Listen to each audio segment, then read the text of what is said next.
What's going on, guys? It's Matt back again here with another video.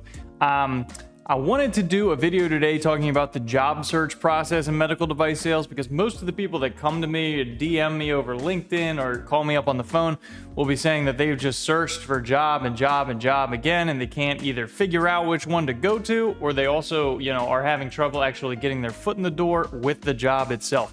So we'll be getting all into that here in just a sec. If you're new to the channel, my name is Matt. Was a previous med device rep. Now I've stepped into a management position. So I'm willing to and want to help you along your journey in order to either becoming a medical device sales representative or becoming better at servicing your customers. And if you're returning here, thank you so much. It's why I keep doing what I'm doing.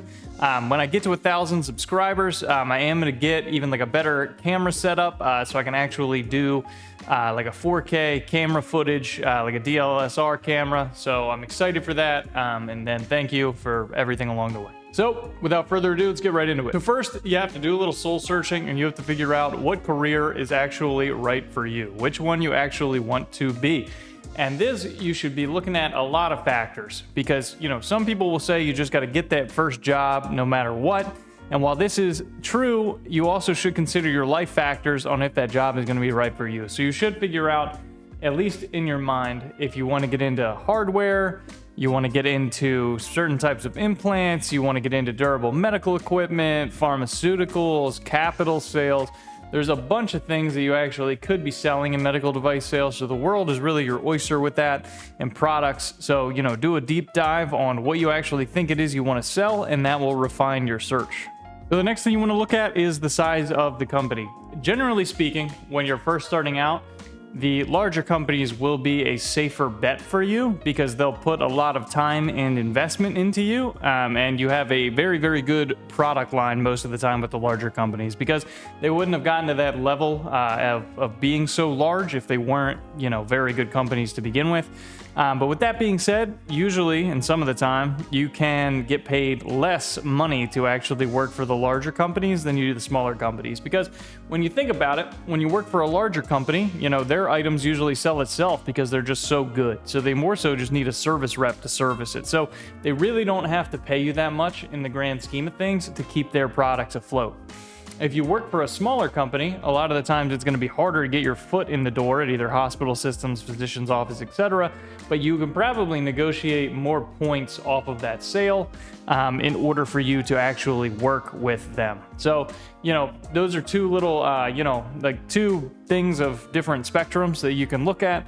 But, when you're first starting out, the bigger company is probably a safe bet. They have great training, and you'll be under great leadership, and you can work your way up in the company. And another thing that bigger companies have that smaller companies usually don't are stock options, really good 401k plans, and benefits packages.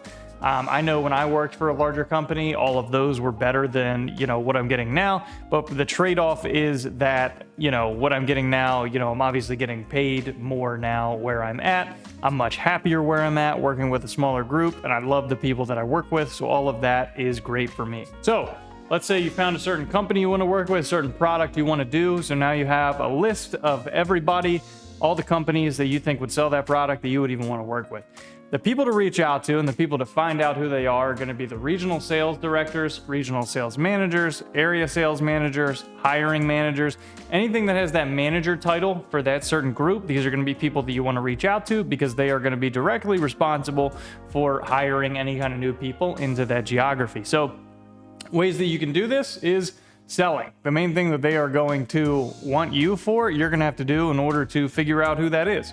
So I like using Sales Navigator on LinkedIn. I've used that a lot to actually find out people who I need to talk to. But if you it's like a game of telephone. If you figure out all the right pieces, essentially you're, able to tie everything in together, and you're going to find the right person that you need to speak to. So there's another topic that I need to talk about before you're either switching jobs or job searching to go from your current field to medical device sales. It's all about investment, right? Because at the current time, you're the youngest you'll ever be. You have the most work hours that you'll ever have in comparison to later on in your life. So you have to view this as an investment, and if it's going to be something that you think will create you a greater outcome than what you are already doing. So If that is possible and you see a clear path for you, if you put in the work, then medical sales would be right for you.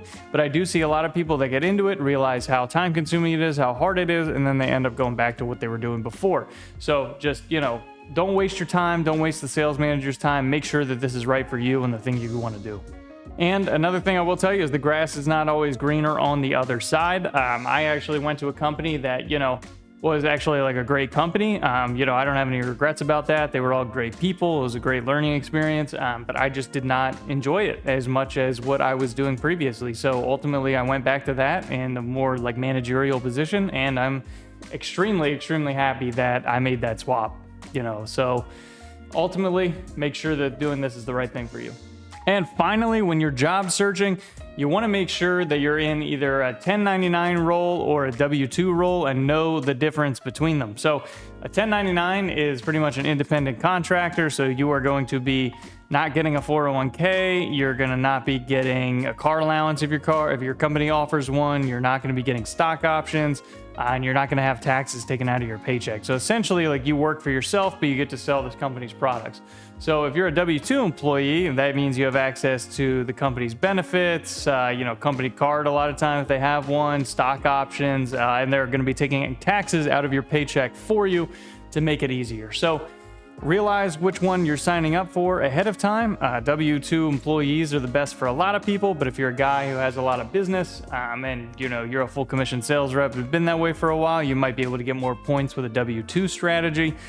So whatever really works for you in that aspect. But again, hit me up either over LinkedIn. I'd love to get on a phone call with any of you. If you have any questions, feel free to reach out to me anytime.